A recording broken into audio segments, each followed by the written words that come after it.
के नंबर्स आए थे कल और आज हम देख रहे हैं कि नतीजों के बाद थोड़ी सी लोअर लेवल से रिकवरी की कोशिश हो रही है मैरिको के शेयर में। शुरुआत हमने कमज़ोर देखी थी, लेकिन अब आधे % के गेंस पर ये शेयर ट्रेड कर रहा है।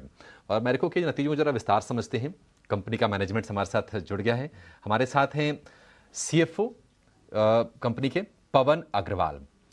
पवन जी, बहुत शुक्रिया आपका समय देने के लिए। सर, स्वागत है आपका 18 स्वदेश पर।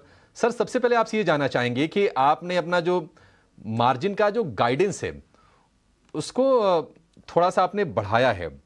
ये बताइए कि क्या इसके पीछे वजह है? क्या आपकी जो कॉस्ट है, मैन्युफैक्चरिंग कॉस्ट है, वो कम हो रही है या फिर कुछ और रीजंस हैं? No, you're right that we have upped the margin guidance for FY24. So at the start of the year, we had given a guidance of about 100 to 150 basis points in terms of operating margin, which now we are saying कि at least 200 basis points extra operating margin deliver करेंगे as compared to last year. And of course, the reason is कि raw material के prices में हमने काफी मंदी देखी, whether वो हो या RBO हो या LPA, और हमने we have also passed on the benefits to the consumer by cutting the prices. That is the reason against 3% volume growth, our revenues were lower because of the price cuts that we have taken. But still, we've delivered better margins. अगर gross margin की बात करें तो हमने 50% के आसपास margin deliver करी है, जो कि 26 quarter में highest gross margin है। और while हमने price cut भी ली है और हमने A&P में भी काफी इन्वेस्टमेंट किया है। अगर आपने देखा होगा 26% A&P ग्रोथ है, बट इसके बावजूद operating margin we believe that for the full year about 200 basis points कम से कम एक्स्ट्रा डिलीवर करेंगे। सो या पवन जी, गांव में आपके प्रोडक्ट्स की मौजूदगी ठीक ठाक है, तो अगर हम ग्रामीण इकोनॉमी में रिकवरी की बात करें तो वहां से किस तरह के ट्रेंड्स आपको समझ में आ रहे हैं, क्या दिख रहा है आपको? और Q3 की अगर बात करें तो किस तरह की मांग की आप उम्मीद कर रहे हैं?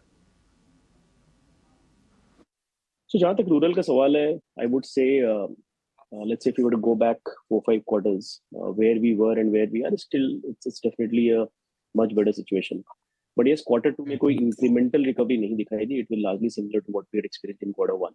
In fact, July started off well, but because of a dry August, there was a sentimental impact, and the food inflation also shot up. So that had some negative impact. But going ahead, we believe there are 3 to 4 reasons which should drive the rural recovery. One is, for example, if the inflation remains under 5%, we've seen that government has increased MSP in a lot of crops.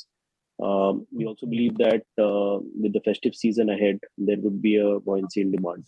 So all this put together, we are definitely hopeful that rural should recover as we move into H2. Sir, बहुत शुक्रिया पवन जी आज समय देने के लिए और हमसे नतीजों पर और आगे के आउटलुक पर बातचीत करने के लिए। विनीत सर, इतने नतीजे आ रहे हैं ना कि समय की कमी हो जा रही है और आपसे गुजारिश है कि बहुत बहुत शॉर्ट आंसर रखिएगा। मैरिको के अगर कोई निवेशक है उनको क्या करना है, और अगर किसी को नया निवेश करना है तो आपकी सलाह क्या होगी?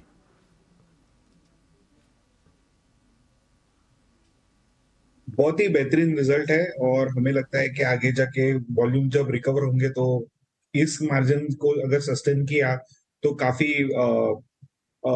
ऑपरेटिंग लीवरेज आ जाएगा। हम इसमें बाय की सलाह देंगे। ठीक है विनीत सर, बहुत शुक्रिया आज समय देने के लिए, और बाजार के साथ साथ तमाम स्टॉक्स की हमने आपसे चर्चा की, उन पर भी राय देने के लिए।